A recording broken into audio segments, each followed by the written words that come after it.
నువ్వు ఎంతో జాగ్రత్త తీసుకొని హెల్ప్ లైన్ దగ్గర అడిగి మరీ చేసిన థింగ్ నీకు ఎంతో హెడ్ఏక్ తెచ్చిపెట్టింది. అంటే నువ్వు ఎంత మెంటల్ ఎగోనికి గురై ఉంటావు. సపోజ్ నీకు డిపార్ట్మెంట్ ఒప్పుకోలేదు, అప్పుడు పరిస్థితి ఏంటి? నీ ఇంత ప్రాసెస్ చేసిందంతా వేస్ట్, మరి ఫస్ట్ నుంచి చేయాలి.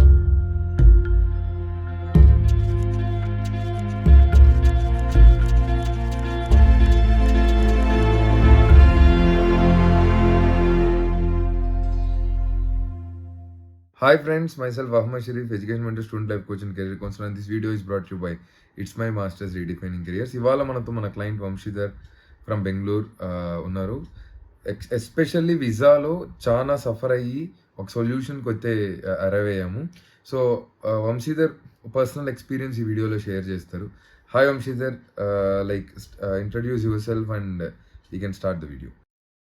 Hi, myself Vanshidhar. So I am from Bangalore. So currently I'm in Germany. అంటే మీరు ఫస్ట్ మనం బుక్ చేసుకునేటప్పుడే విఎఫ్ఎస్ చెన్నై కింద వస్తామా, విఎఫ్ఎస్ హైదరాబాద్ కింద వస్తామా మనం అడిగి ఎంక్వైరీ చేసి మనం చేసాం, కరెక్టా?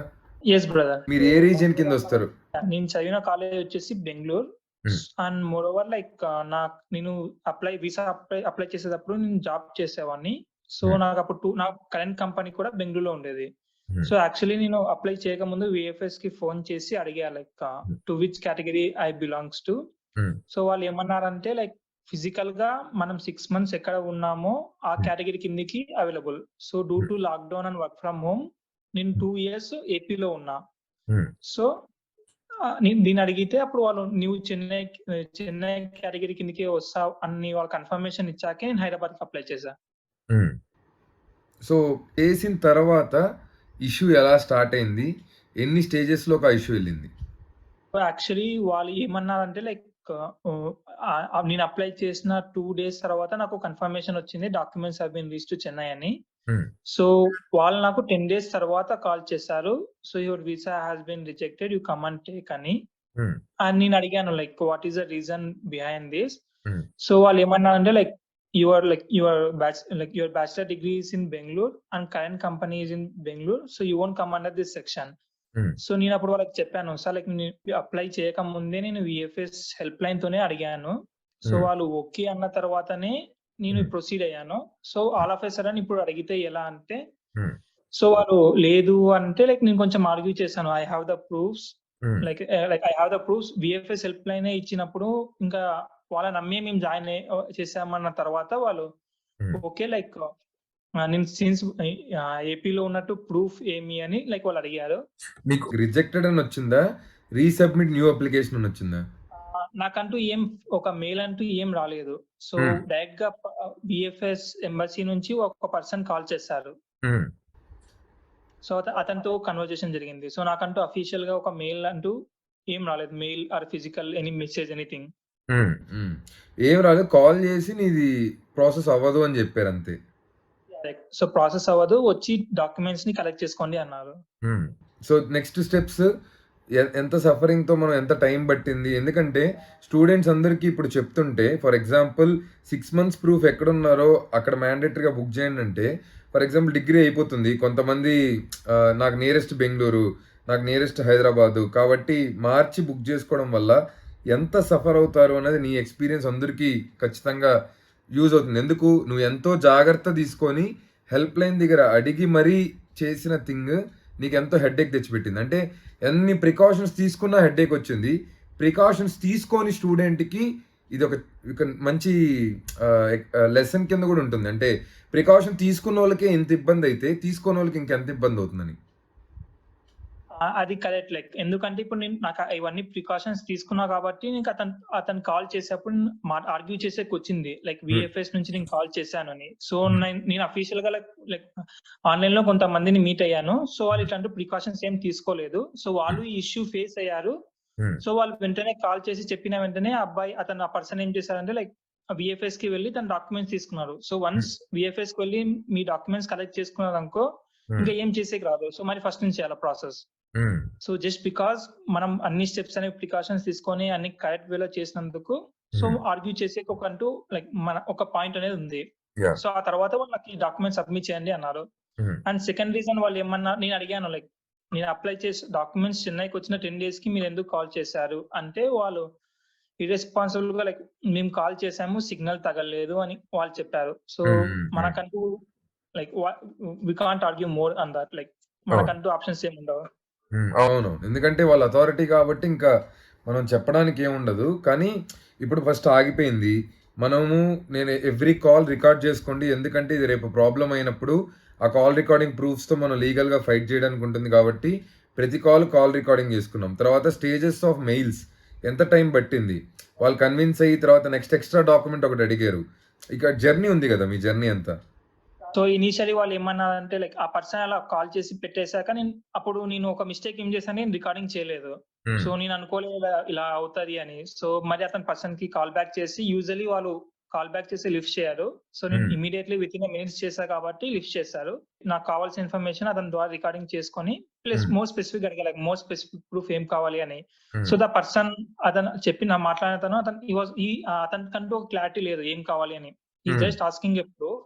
సో నేను అడిగాను మీకు ఏం ప్రూఫ్ కావాలి, like physically I'm staying here అంటే ఇప్పుడు నేను రెంట్ లైక్ ఇప్పుడు ఒకవేళ రెంటెడ్ హౌస్ అంటే ఆ రెంటెడ్ బిల్ లేదా సమ్ కాంట్రాక్ట్. సో లేదు లైక్ నేను బెంగళూరులో లేను, నా కంపెనీ బెంగళూరులో అంటే like I can show A document from company that okay I'm currently working from home. So and ఒక పాయింట్ లో అతను ఏమన్నా అంటే like A kind of bank statement గా అడిగారు. So it's not clear. And second thing అతను ఏమన్నారంటే like after నేను ఈ డాక్యుమెంట్స్ అన్ని పంపించిన తర్వాత కూడా he's not 100% sure that he will accept. So ఈ సేయింగ్ దట్ అతను ఏమంటారంటే లైక్ ఈ డాక్యుమెంట్స్ అన్ని కలెక్ట్ చేసుకొని నేను ఫార్వర్డ్ చేశాను చెన్నై ఎంబసీకి, వాళ్ళు చేస్తే ఓకే. సో అది నా చేతిలో లేదు, నేనైతే చేసి అప్లికేషన్ పెడతా అన్నారు. ఓకే, సో అక్కడ కూడా నీకు ప్రాసెస్ చేస్తా అంటున్నాడు కానీ కాంక్రీట్ గా ఇది సొల్యూషన్ అవుద్ది. యా, సో నువ్వు ఎంత మెంటల్ ఎగోనికి గురై ఉంటావు. నీకు ఒక ఈ స్టేట్మెంట్స్ ఒక లైఫ్ అండ్ హోప్ ఫైనల్ స్టేజ్కి వచ్చాక నువ్వు ప్రికాషన్స్ తీసుకొని విఎఫ్ఎస్ చెప్పింది అవును నువ్వు ఆంధ్రాలో ఉన్నావు, నీది లొకేషన్ బెంగళూరులో ఉంది, కానీ ఏం కాదు నువ్వు హైదరాబాద్ కూడా బుక్ చేయొచ్చు అని చెప్పాక చేసిన తర్వాత ఫస్ట్ ఇలా నెగిటివ్ కాల్ రావడమే ఒక పెయిన్. సెకండ్, నువ్వు ఇలా చేస్తున్నావు అని తెలిసి అంటే ఈ డాక్యుమెంట్స్ అడిగినవన్నీ ఇచ్చిన తర్వాత తెలిసి కూడా మళ్ళీ ఆన్సర్ ఏం చెప్తున్నారు మేబీ. యా, అది రాసిన తర్వాత ఎన్ని నెంబర్ ఆఫ్ మెయిల్స్, ఎంత టైం పట్టింది మీకు అంటే ఆన్ ట్రాక్ ఎక్కింది అని తెలియడానికి? యాక్చువల్లీ అతను ఎంత కన్వర్జేషన్ అయిన తర్వాత కానీ సో అతను ఏమనంటే వెళ్ళి విఎఫ్ఎస్ లో సబ్మిట్ చేయన్నారు హైదరాబాద్ లో.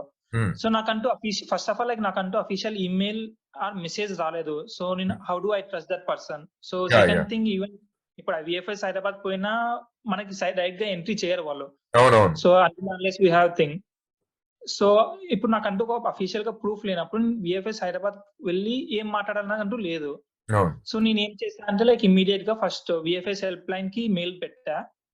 So the process like related VFS related team regarding the passport after submission వాళ్ళు ఏమన్నా అంటే మేము చూస్తామన్నారు.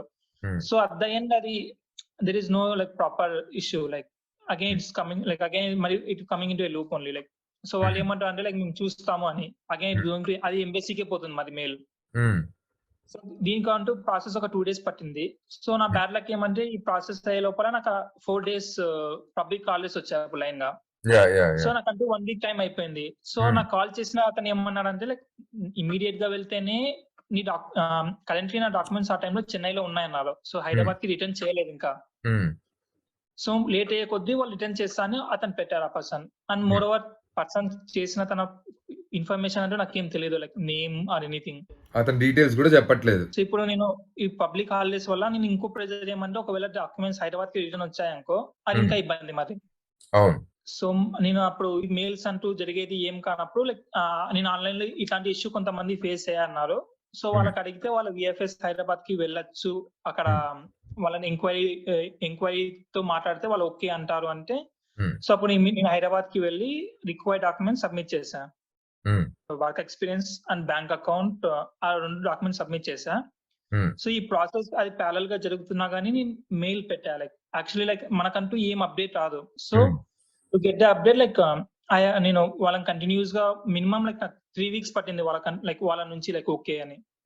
సో వాళ్ళు కాల్ చేసిన ఫస్ట్ ఆఫ్ ఆల్ వాళ్ళు బేసిక్ గా ఎందుకు కాల్ చేసావు అని అడుగుతారు. సో అడిగితే లైక్ నాకు ఇలా కాల్ వచ్చింది అంటే డాక్యుమెంట్స్ అడిగితే పంపండి అంతే అంటారు. అవును. సో మేడం అది స్టార్ట్ అయిందా? లైక్ మీకు కావాల్సిన డాక్యుమెంట్ వచ్చిందా? లేదా స్టార్ట్ అయిందా? ట్రాకింగ్ స్టేటస్ లేదు. సో వాళ్ళు ఏమంటారంటే you need to wait for 90 days. So ఇప్పుడు మనకి 90 డేస్ ఆగే అంటూ ఇబ్బంది లేదు. అసలు అప్లికేషన్ స్టార్ట్ కానప్పుడు అప్లికేషన్ ఎక్కడ ఉందో తెలియనప్పుడు మనం ఎందుకు ఆగాలి 90 డేస్? సో ఇది నాకు తెలిసి ఒక విఎఫ్ఎస్ చెప్పింది చేస్తేనే ఇన్ని సమస్యలు వచ్చాయి. ఇప్పుడు మనం ఆ ఏరియాలో కాకుండా రాంగ్గా విఎఫ్ఎస్ బుక్ చేసుకుంటే అసలు ప్రాక్టికల్గా వీసా వస్తుందా? అంటే నీకు ఇన్ని జాగ్రత్తలు తీసుకొని ఇంత తలనొప్పితో ఫైనల్గా వచ్చింది. బట్ అసలు స్టూడెంట్స్కి ఇప్పుడు నేను కొంతమంది చెప్తుంటే కూడా అర్థం కావట్లేదు. అంటే 6 months ఎక్కడ స్టే చేసారో ఆ ఏరియా కిందే వస్తారు, బుక్ చేయండి అని అంటే నాకు ఇది దగ్గర ఉంది అని బుక్ చేస్తున్నారు. సో ఈ వీడియో యొక్క మెయిన్ కన్సర్నే మనం ఎంత జాగ్రత్త తీసుకొని అడ్మిషన్ తెచ్చుకున్నా మనం గనక ఆ విఎఫ్ఎస్ కరెక్ట్గా బుక్ చేసుకోలేదు స్లాట్ వేస్ట్, అంతా వేస్ట్. ఎందుకంటే డిఫర్మెంట్ కూడా ఉండదు. కరెక్ట్. సో ఇప్పుడు లక్కీగా నాకు 2 కాలేజెస్ వచ్చాయి. ఒక కాలేజ్కి వచ్చేసి డిఫర్మెంట్ అంటూ లేదు. సో వాళ్ళు ఏమన్నారంటే వస్తే ఈ సెమిస్టర్ రావాలి అంతే, ఇంకా లేదంటే కాలేజ్ సీట్ పోయినట్లే. సో ఇంకో కాలేజ్ వచ్చిన కోబ్లెన్స్ యూనివర్సిటీ వచ్చింది. సో ఆ కాలేజ్ వాళ్ళు డిఫర్మెంట్ ఇచ్చారు. సో అట్లీస్ట్ ఒక హోప్ అంటూ ఉంది. బై ఛాన్స్ ఏమన్నా నీ ప్రొఫైల్ బాగుండి నీకు 2-3 అడ్మిట్లు వచ్చాయి కాబట్టి అందులో మళ్ళీ ఒకటి డిఫర్మెంట్ ఒప్పుకుంది కాబట్టి పాజిటివ్ ఉంది. సపోజ్ నీకు డిఫర్మెంట్ ఒప్పుకోలేదు, అప్పుడు పరిస్థితి ఏంటి? ఇంత ప్రాసెస్ చేసిందంతా వేస్ట్. మరి ఫస్ట్ నుంచి చేయాలి, లైక్ అప్లికేషన్ ఆఫ్ కాలేజ్ మొత్తం మళ్ళీ స్క్రాచ్ నుంచి చేయాలి. మరి ఫ్రమ్ స్క్రాచ్ నుంచి చేయాలి. And we are not sure that will get the university again. So నువ్వు ఇప్పుడు నాకు తెలిసి 6 to 7 మెయిల్స్ రాసుంటాం. మోర్ దెన్ 10 మెయిల్స్ రాసా బ్రదర్. మోర్ దెన్ 10 మెయిల్స్ రాసుంటాం. ప్లస్ ఒక 15 to 20 కాల్స్ మాట్లాడుంటామా విఎఫ్ఎస్ కి? విఎఫ్ఎస్ ఎంబసీ 21 days తర్వాత నీకు కన్ఫర్మేషన్ వచ్చేదాకా 21 days ఎలాంటి పెయిన్ ఉంది నీకు? నాకు ఆఫ్టర్ 30 days నాకు ఒక కన్ఫర్మేషన్ వచ్చింది, like okay your application has been like your physical documents like digital documents have been reach Germany. అది మెయిల్ రాసిన తర్వాతే. సో వాళ్ళంటూ ఏం పంపాలా, నీ స్టేటస్ కోసం కంటిన్యూగా అడిగాక అప్పుడు ఒక మెయిల్ వచ్చింది. ఓకే అప్పుడు నాకు okay it has been started అని ఒక ఐడియా వచ్చింది after 1 month.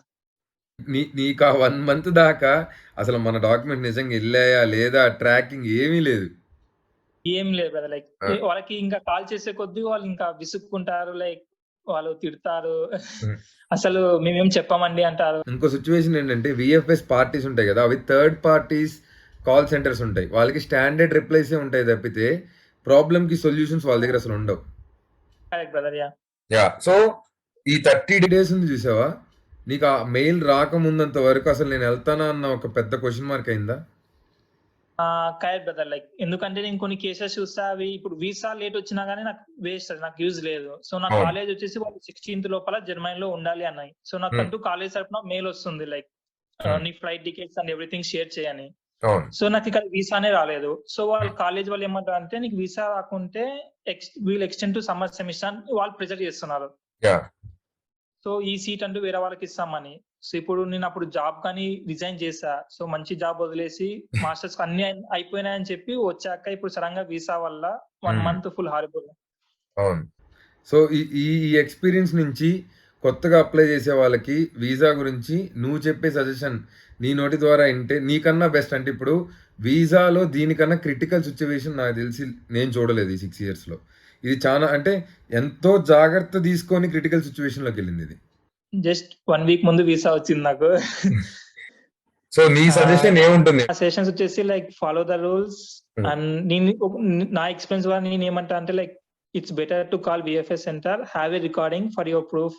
For the worst case కోసం లైక్ అలా కాదు, ఒకవేళ అయినా కానీ we need to handle that. And like ఇంకోటి ఏమంటే లైక్ ఎవ్రీ డాక్యుమెంట్స్, కొంతమంది ఏమంటే లైక్ ఓకే మా ఫ్రెండ్ కి విఎఫ్ఎస్ డాక్యుమెంట్ అడగలేరు, ఇట్స్ ఓకే, వాళ్ళకి 2-3 అడిగారు, సో నేను 2-3 తీసుకోవతా. సో ఆ మిస్టేక్ అంటూ అసలు చేయకండి. లైక్ ఒకవేళ సేమ్ విఎఫ్ఎస్ అయినా కానీ చెక్ లిస్ట్ ఉండేవన్నీ తీసుకెళ్ళండి. ఆ రోజు 3 బట్టి వాళ్ళు అన్ని అడుగుతారు. సో ఒక డాక్యుమెంట్ వల్ల మొత్తం మీ లైక్ కెరియర్ ని పోస్ట్పోన్ చేయకండి ప్లాన్స్ ని. సో ఒకటి మన జాగ్రత్త తీసుకున్నా కూడా మనకు సమస్యలు వస్తున్నాయి కాబట్టి నువ్వు చెప్పినట్టు ఈ పాయింట్స్ అన్ని సీరియస్గా తీసుకొని సిన్సియర్గా చేసుకొని ఫాలో అయితే ఫర్ షూర్ పాజిటివ్ ట్రాక్లో అయితే ఇది ఎండ్ అవుతుంది. యా సో ఈ వీడియో చేయడానికి నువ్వు వెళ్ళిన తర్వాత మళ్ళీ బిజీ టైంలో కూడా టైం తీసుకొని నువ్వు ఎక్స్పీరియన్స్ 10 మంది స్టూడెంట్కి ఉపయోగపడడానికి వచ్చినందుకు it really means a lot Vamshi. Thanks for your time and it means a lot to us. ఈ వీడియో నిజంగా ప్రతి స్టూడెంట్ ఎవరైతే చూస్తారో విఎఫ్ఎస్ అయినా సరే కౌన్సిలర్ బుకింగ్ అయినా సరే ఎంత సిన్సియర్గా చేయాలి అని ఒక పర్పస్ ప్లస్ సేఫ్టీ కూడా ఎలా చేయాలని చాలా మందికి వెళ్ళి రీచ్ అవుతుంది. Thanks for your valuable time and effort. Thank you, brother.